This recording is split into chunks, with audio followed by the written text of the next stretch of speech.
If you'd like more information on this event, visit our website, mohawkvalleyliving.com. It's time for the Cooper Group's road trip to Washington Mills. We're traveling in a new 2008 Saturn Vue, courtesy of Saturn of Mohawk Valley.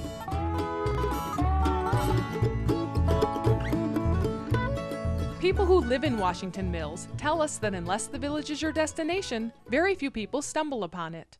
But before Route 8 was moved, this mill town was the crossroads of civilization. The Sequoit Creek was lined with mills, and mill houses were set up for the hundreds of workers and their families.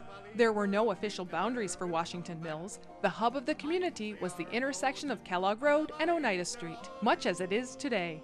The original train depot was moved when the Route 8 highway came through. It was restored and is now used for town board meetings and community groups. The walls are covered with historic photographs showing the way Washington Mills used to be. An expert on that subject is Lou Smith, known as the mayor of Washington Mills. For many years, he owned a gas station at the busy intersection. He tells us at one time the community was known as Checkerville.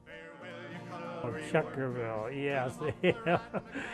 Checkerville, on the corner where Nimes gas station is now, was a building, either a drugstore or a mill of some kind, and it was painted checkers. So that's got the name of Checkerville. And then there on Kellogg Road, let's see, where the arterial is, that was another mill in there, and they call that was Washington Mill. And that's where they got the name Washington Mills from the name of that. That was a woolen mill.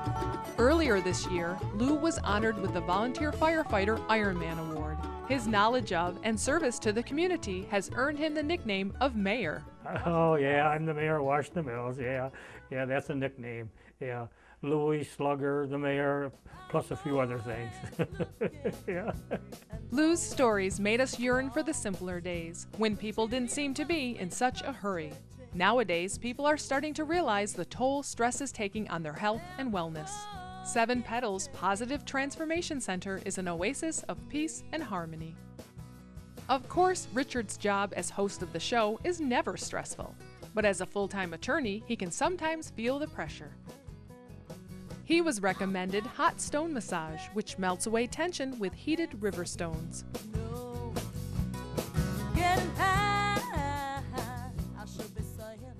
I'm sitting in the yoga room in the lotus position at the Seven Petal Positive Transformation Center. And I can tell you that I came in here after a day that was terrible. I was stressed as could be. And I feel transformed because I had a hot stone massage. And right now I feel totally relaxed. And I think I may make coming here a habit because this is a good habit. About the end of September, we'll be having our first anniversary. We'll be open for a year.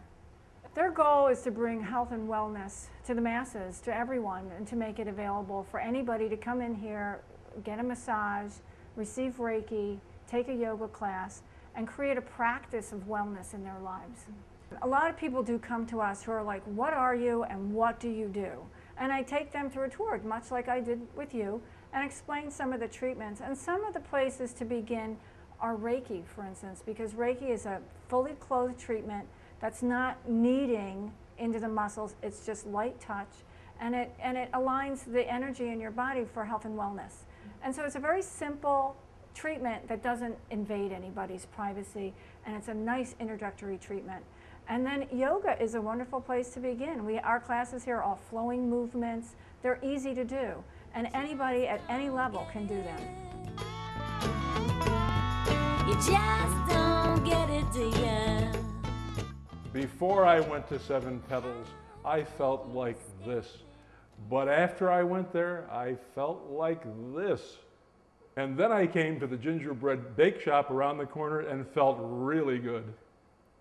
Everything you see here is baked on the premises from scratch, and I can't believe what I found about midway down one of these. Now, this is going to go back a few years for a few of you, the older of us in the crowd. These, remember, are the sticky buns that you used to be able to buy at the Mohegan. I think it was Franklin Square, and they have them right here. And I haven't seen these in years, and let me see. Yep, that's it. Next door to the gingerbread bake shop is Indigo Yarns. With autumn just around the corner, people are beginning to think about starting their seasonal craft projects. If your hobby involves yarn, this is the place to be. Actually, calling it yarn seems like an understatement. The colors, textures, and luxurious blends of wool and hand-dyed fibers are overwhelming. Indigo Yarns is organizing fall classes. Call 737-9299 to receive their newsletter. At the other end of the village on Oneida Street is Attic Treasures. In the building that was once the old Baptist church, this new antique shop specializes in fine furniture and collectibles. I bet you always had your own room, and now there's tarnish on your baby spoon, and you just don't get it. Attic Treasures is open Wednesday through Saturday. Just don't get it, do ya? It is said that no one happens upon Washington Mills, that you have to make it a destination. And many people's destination is Rio Grande Tex-Mex. Whether for lunch or to pick up a tasty dinner to go, Mexican food lovers feel like they're deep in the heart of Texas. We've been here almost 7 years. In September, it'll be 7 years. My family was in the restaurant business down in Texas, and I've been doing it all my life. My wife is from the New Hartford area, and she didn't like the heat down in Texas or the traffic in Houston, so I brought her home. It's authentic Tex-Mex cuisine, Mexican food. Burritos, fajitas, quesadillas, enchiladas, basic, good-made, homemade food. Because I'm not happy unless my customers are happy, and we make everything from scratch every day here, so it's fresh, it's homemade, it's hot, I can't emphasize that enough. When you come in here to Rio Grande in Washington Mills, you'll find a portrait hanging on the wall. It's of this beautiful woman who is Ninfa Lorenzo.